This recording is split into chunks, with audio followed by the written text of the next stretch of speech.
नमस्ते। मैं हरिंदर मैं हरिंदर फौजी मैं हरिंदर हूं और मैं हरिंदर फौजी बोल रहा हूं।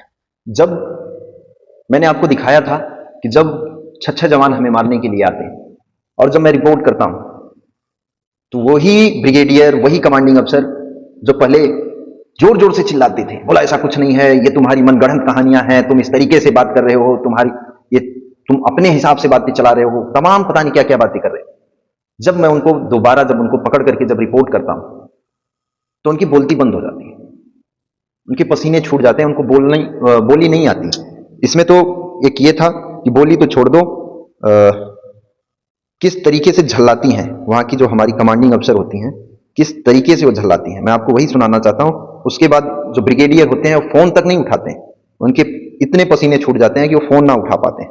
और उसके बाद जब मैं, सुनिए पहले साहब, कौन बात कर रहे हैं? सिग्नल मैन यादव बोल रहा हूँ साहब। यादव साहब, जैन साहब, कौन बात कर रहे हैं? सिग्नल मैन यादव बोल रहा हूँ साहब। यादव साहब, मैं आपको कॉल बैक करती हूँ साहब। ये आपके जो जवान आए हुए हैं, मैं बोल रहा था, आप बोल रही थी कि एक भी यूनिट का जवान बाहर नहीं है, ना ही जेसीओ। मैंने उनको भी पकड़ा है, मैंने वो वीडियो भी बनाया, आपको भेज रहा हूँ साहब। मैं सत्य और झूठ बोल रहा था, वही चीजें आपको बताने के लिए जो आप लोग हमारी मेरी बात सुनिए। नहीं साहब, अभी सुन रहा हूँ, मैं आपकी सारी बात सुन रहा हूँ, आप भी हमारी बात सुन लीजिए साहब। आपने हमें सीधा झूठा फिर अभी कल भी ब्लेम किया था, बोला नहीं यादव तुम झूठ बोल रहे हो, सत्य झूठ बोल रहे हो। मैंने उनको पकड़ा है और उनका वीडियो बनाया है, और मैं अभी मेरे पास नंबर मिला लेफ्टिनेंट जनरल गवास साहब का, मैं उनको भी बताऊंगा अभी। और तुरंत अभी ये इन्फॉर्म करने के लिए, क्योंकि आप हमारी सीओ साहब हैं, इसलिए मैंने पहले तो ओसी साहब को फोन किया, उन्होंने अटेंड नहीं किया। अभी दूसरी बार आपको फोन किया, अभी तीसरी बार जा रहा हूँ ब्रिगेडियर साहब को, सीएसओ साहब को फोन करूंगा, उसके जस्ट बाद गवास साहब को फोन करूंगा। आप लोग साहब क्या चाह रहे हैं? घर तक हमारी आत्महत्या, मतलब हमें मजबूर कर रहे हैं, और यहाँ तक कि वो कर ही रहे हैं, साथ में हत्या भी करवाना चाह रहे हैं। आप लोग वहां तो कर ही रहे थे, अभी बताइए घर तक भेज के क्या हो रहा है? अभी आप साफ मना कर दी कि हमारी यूनिट का एक भी जवान बाहर नहीं है। आप बोल लो पहले, मैंने आपको ये कहा था कि मेरी यूनिट का जो भी एक्टिविटी हो रही है वो मेरी नॉलेज में। ठीक है साहब, वो चीजें हैं, वो चीजें हमारे पास भी हैं, वो चीजें हमारे पास भी हैं। ठीक है, कोई बात नहीं, इसीलिए हमने इन चीजों को जाके अभी उनको, मैं भी कोशिश किया, वो लोग हर गांव में हर लोगों के घर में घुस रहे हैं। जिम्मेदारी है कि मैं तुम्हें समझाऊं कि ठीक है साहब, मैं आपको बता दिया साहब। अभी आप जो भी आपको एक्शन लेना आप करिए, थोड़ा सा क्या कर रहे हैं, क्यों हमारे परिवार को और हमें मजबूर कर रहे हैं, बस इसीलिए मैंने फोन किया था। मैं अभी मैं आपको भेज रहा हूँ साहब, और मुझे थोड़ा सा ऊपर भी बात करना है साहब। ठीक है जैन साहब। अभी आप इसमें सुन सकते हैं, ये कहती हैं कि मेरी जिम्मेदारी बनती है कि मैं आपको समझाऊं। ये मुझे समझा रही थी, छह जवान हमारे घर तक भिजवा करके इस तरीके से अनलीगल पहले झूठी बातें कर करके ये हमें समझाना चाह रही थी। और जब मैं इनको पकड़ता हूं तो इनकी हिम्मत ये नहीं होती कि हमारे घर पे उन जवानों को भेजें और हमें लेकर के जाएं। जब तुम सही तरीके से भेजे हो और वो जवान आए हैं, तो तुम ऐसे उठवाने की, किडनैप करवाने की, ये कौन सी मानसिकता में, एक कौन सी नियम में, किस कानून की वजह से ऐसे आप कदम उठा रहे थे, ऐसे हथकंडे अपना रहे थे? इसके बाद जब मैं बात करता हूं, लगाता हूं कॉल ब्रिगेडियर को, जो हमारे सीएसओ थे, जो कह रहे थे फौजी कार्रवाई के बरखिलाफ कोई भी एक्शन नहीं होगा, कोई भी लड़का कोई भी कार्रवाई नहीं करेगा। वो खुद फौजी कार्रवाई के बरखिलाफ जाकर के इस तरीके से हरकत कर रहे थे। और जब फोन लगाता हूं तो उनकी इतनी हिम्मत नहीं होती कि फोन उठा लें और फोन का जवाब दे दें। जो बार बार ये कह रहे थे मैं फोन कर रहा था तो आप फोन कट कर रहे थे, और जब मैं फोन करता हूं 2-3 बार तो फोन उठाने की हिम्मत नहीं होती। इसके बाद मेरी बात होती है जो लेफ्टिनेंट जनरल, मैंने अभी आपको बताया था, इसके बाद मैं बात करता हूं लेफ्टिनेंट जनरल से। आप सुनिए, लेफ्टिनेंट जनरल से भी जब हमारी बात होती है तो वो क्या कहते हैं। हेलो जैन साहब, सिंगल मैन एसपी यादव बोल रहा हूँ साहब। हाँ बोलो। 12 CSR जोधपुर से मुझे गवास साहब से बात करनी थी साहब, आपकी बात हो रही मेरी। अब कहाँ से बोल रहे हो तुम, कौन यादव हो? मैं single man SP Yadav 12 CSR Jodhpur का। हाँ बोलो। सब सीओ साहब और ये ब्रिगेडियर मल्होत्रा साहब हैं हमारे वहाँ पे, सीएसओ साहब।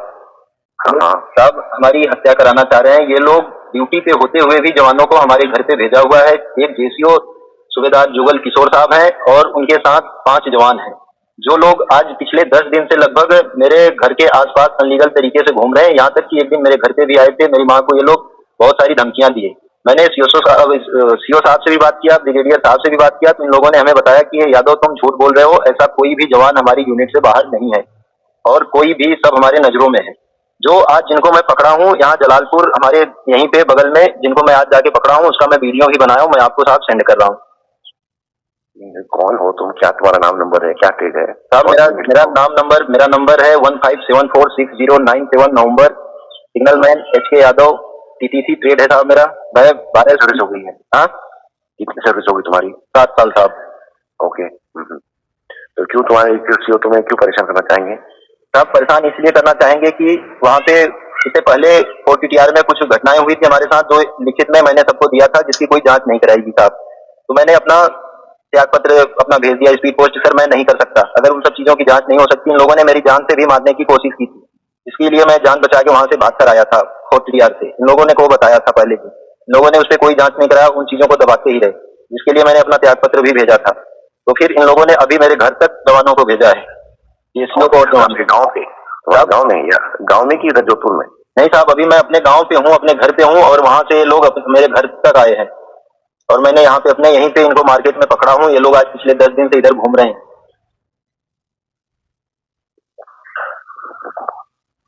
ओके, बात करता हूँ मैं तुम्हारी CSO से। ठीक है, जय हिंद साहब।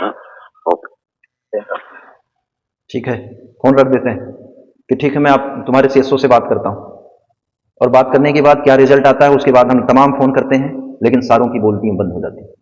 उल्टा लेटर क्या आता है, कुछ दिन के बाद, बात होने के बाद, सारा मैनेजमेंट करने के बाद, कुछ दिन के बाद लेटर आता है डिजर्टर का।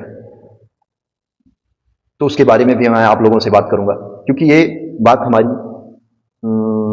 मार्च अप्रैल, ये हमारी बात अप्रैल में चल रही थी, लेकिन बात करने के बाद कोई रिजल्ट नहीं मिलता। सोचिए, लेफ्टिनेंट जनरल तक बात करने के बाद भी कोई रिजल्ट नहीं मिलता, और किस तरीके से चीजों को मैनेज किया जाता है। और फिर अप्रैल के बाद जून में, मई खत्म करके जून 5-7 जून तक मुझे लेटर आता है डिजर्टर का।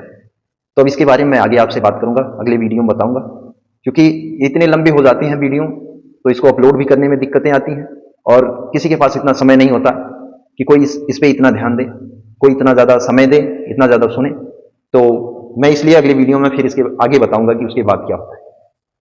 तो इस तरीके से सोचिए कि कितना ये सारा इसलिए होता है, ये सारा षड्यंत्र इसलिए रचा जाता है क्योंकि ये बड़ी सिस्टम सहायक प्रथा बंद नहीं होने देना चाहते, जवानों को गुलाम बना के रखना चाहते हैं, जवानों का प्रशिक्षण नहीं होने देना चाहते।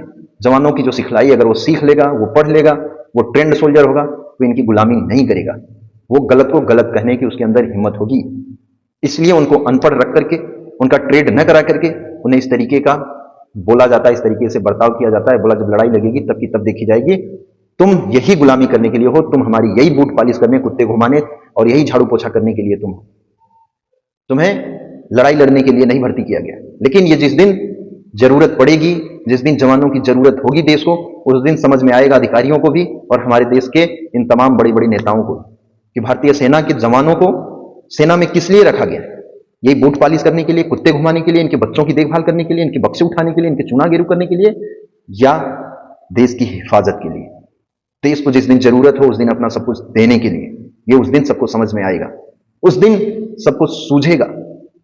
इसलिए मैं चाहता हूं कि समय रहते इस पे संज्ञान लिया जाए और जांच कराई जाए, और इस तरीके से जो दीमक के माफिक भारतीय सेना को खोखला कर रहे हैं, भारतीय सेना के जवानों के साथ इस तरीके से बर्ताव कर रहे हैं, इस तरीके से सल्यूट कर रहे हैं, उन्हें सबक सिखाया जाए, क्योंकि वो भी नौकर है, देश के नौकर हैं वो भी। जैसे हम भारतीय सेना में एक सिपाही पद पे जाते हैं, वैसे वो भी एक अधिकारी पद पे हैं। फर्क बस इतना है, देश की सेवा करने के लिए हम भी जाते हैं, देश की सेवा करने के लिए वो भी गए। तो बराबर का हिसाब सबके साथ होना चाहिए, नियम बराबर का होना चाहिए। जय हिंद, वंदे मातरम, इंकलाब जिंदाबाद, भारत माता की जय। मैं हरिंदर फौजी।